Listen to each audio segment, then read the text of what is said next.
এই ভিডিওটি কৃষকদের জন্য অত্যন্ত গুরুত্বপূর্ণ, কারণ এই ভিডিওতে এমন এমন কৃষি যন্ত্রপাতি আছে যেগুলো কৃষকদের কাজকে আরো সহজ করবে। দেখতে পাচ্ছেন এই জিনিসটা, যারা ফসল ওই বস্তাতে লোড করেন তারা কিন্তু এই জিনিসটা দিয়ে অনেক সহজে লোড করতে পারবেন। এটা কিন্তু আবার লম্বাও করা যায়।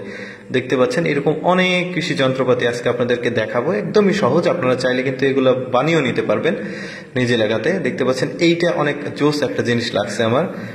এই যে দেখুন কত সহজে গাছের ডালপালাগুলো কেটে ফেলা যাচ্ছে। এটাকে আবার লম্বা খাটো দুইটাই করা যায়। দেখতে পাচ্ছেন করা তো আছে, খুব সুন্দরভাবে ডালপালাগুলো কাটছে। আরেকটা জিনিস দেখায়, এটা হচ্ছে সেচের সময় কিন্তু এই যে পাইপ যেটা আছে সেচ পাইপ, এটা কিন্তু জোড়তে কৃষকদের অনেক সময় লাগে। দেখতে পাচ্ছেন একদম অনায়াসে খুব সহজেই কিন্তু এটা দিয়ে জোড়ে ফেলা যাচ্ছে। এরকম আরো অনেক কৃষি যন্ত্রপাতি আপনাদেরকে দেখাবো যেগুলো বাড়িতেই কিন্তু আপনারা বানিয়ে নিতে পারবেন। লেদে গিয়ে লেদে যারা কাজ করে তাদেরকে দিয়ে বানিয়ে নিতে পারবেন। এই যে দেখতে পাচ্ছেন ভুট্টা কত সহজেই কিন্তু মানে সব সরিয়ে ফেলা যাচ্ছে, ভুট্টাগুলো কমপ্লিট করা যাচ্ছে, যেটা এমনি সাধারণ হাত দিয়ে করতে গেলে কিন্তু অনেক সময় লাগে। এই জন্য এই ধরনের জিনিসগুলো আপনারা কিন্তু লেদ যারা ওই যে লোহা লট করে কাজগুলো করে তাদের কাছে গিয়ে বানিয়ে নিতে পারবেন। এই জিনিসটা দেখুন, এই জিনিসটাও অনেক সুন্দর। গাছে কীটনাশক দেওয়ার সময় কিন্তু চারিদিকে যেই গাছে আমার প্রয়োজন হয় সেই গাছেও কিন্তু কীটনাশকটা চলে যায়। তো এইটা দিয়ে আপনারা কিন্তু অনায়াসে সার বিষ যেটাই হোক প্রয়োগ করতে পারবেন। এইটা জিনিসটা দেখায়, এই জিনিসটা আরো বেশি জোস লাগছে আমার। দেখতে পাচ্ছেন এটা হচ্ছে ওই পেরেক আর কি, কোনো কিছু ভাঙতে হলে বা পেরেক পুঁততে হলে কিন্তু আপনারা সহজে পুঁততে পারবেন। এইটা একটা খুব সুন্দর একটা জিনিস। কৃষকরা কিন্তু মাঠে কাজ করার সময় রোদ লাগে, বৃষ্টি হয়, তারপরে গাছের পাতা গায়ে লেগে, ধানের পাতা গায়ে লেগে হাত পা কেটে যায়। এটাতে কিন্তু এই পোশাকটাকে কিন্তু খুব ভালো একটা পোশাক, এটাতে কিন্তু আপনারা সুরক্ষা পাবেন।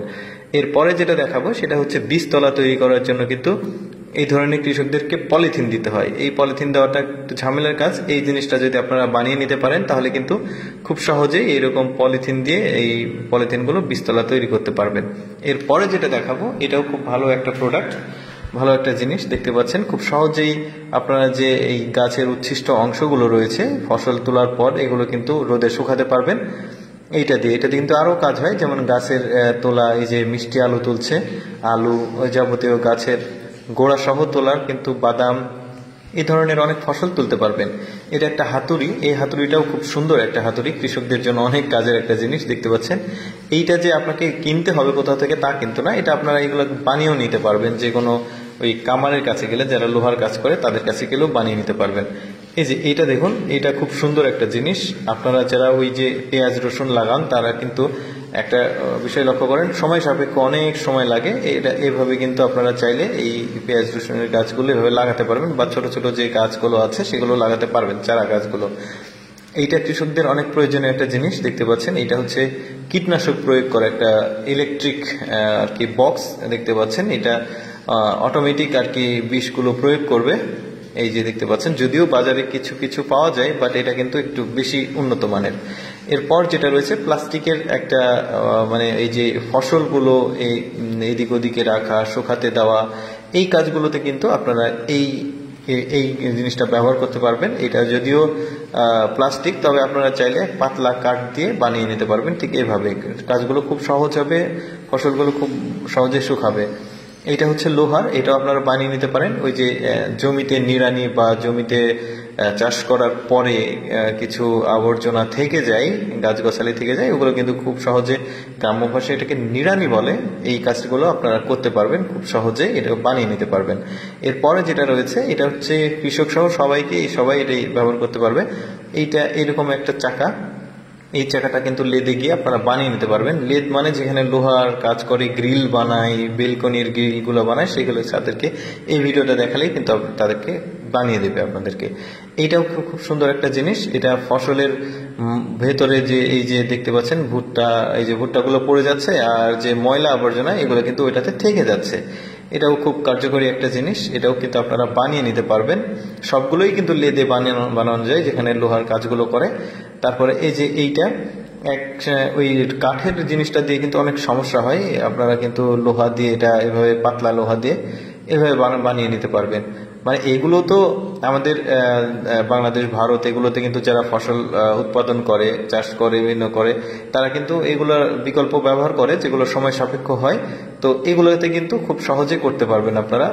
এইটা দেখুন, এটা কত শক্তিশালী একটা জিনিস। লোহা দিয়ে আপনারা চাইলে এইরকম করে পানি নিতে পারবেন, যে কোনো গাছ লাগানো থেকে শুরু করে ড্রেন তৈরি করা বা অন্যান্য কাজে কিন্তু আপনারা এই জিনিসটা দিয়ে খুব সহজে কিন্তু কাজগুলো কমপ্লিট করতে পারবেন। এরপরে যেটা দেখাবো সেটা হচ্ছে বসার জন্য একটা মানে চেয়ার। এটা খুব সুন্দর একটা চেয়ার, আপনি বসে কিন্তু যে কোনো কাজ করতে পারবেন। ফসল লাগানোর সময় বা পেঁয়াজ, তারপরে রসুন, এগুলো লাগানোর সময় কিন্তু একটু পরপর গিয়ে বসতে হয়। তারপরে পাতাকপি, ফুলকপির গাছ লাগানোর সময় একটু একটু পরপর বসতে হয়, মাজা ব্যথা করে। এইরকম একটা চেয়ার যদি রাবার দিয়ে আপনারা বানিয়ে নিতে পারেন, যে কোনো মোড়া বা চেয়ারে এরকম একটা ফিতা লাগালে কিন্তু আপনার কাজটা সহজ হয়ে যাবে। এরপরে যেটা হচ্ছে নিড়ানির জন্য একটা সুন্দর জিনিস। আপনাদের জমিতে যদি ময়লা আবর্জনা থাকে, এইরকম করে আপনারা বানিয়ে নিতে পারবেন। একটা কাঠের বাঁশের মাঝে এই লোহার এই জিনিসটা কামারের কাছে গেলে কিন্তু ওরা এই ভিডিওটা দেখাবেন, দেখালে কিন্তু ওরা বানিয়ে দিবে। এরপরে যেটা রয়েছে সেটা হচ্ছে এই যে ফসল বা ঘরে তোলার পর এটা দিয়ে কিন্তু উনি দেখাচ্ছে এটা খুব মজবুত। এটা দিয়ে কিন্তু খুব সহজেই এইভাবে আসলে ফসলগুলো বস্তা লোড করা যায়।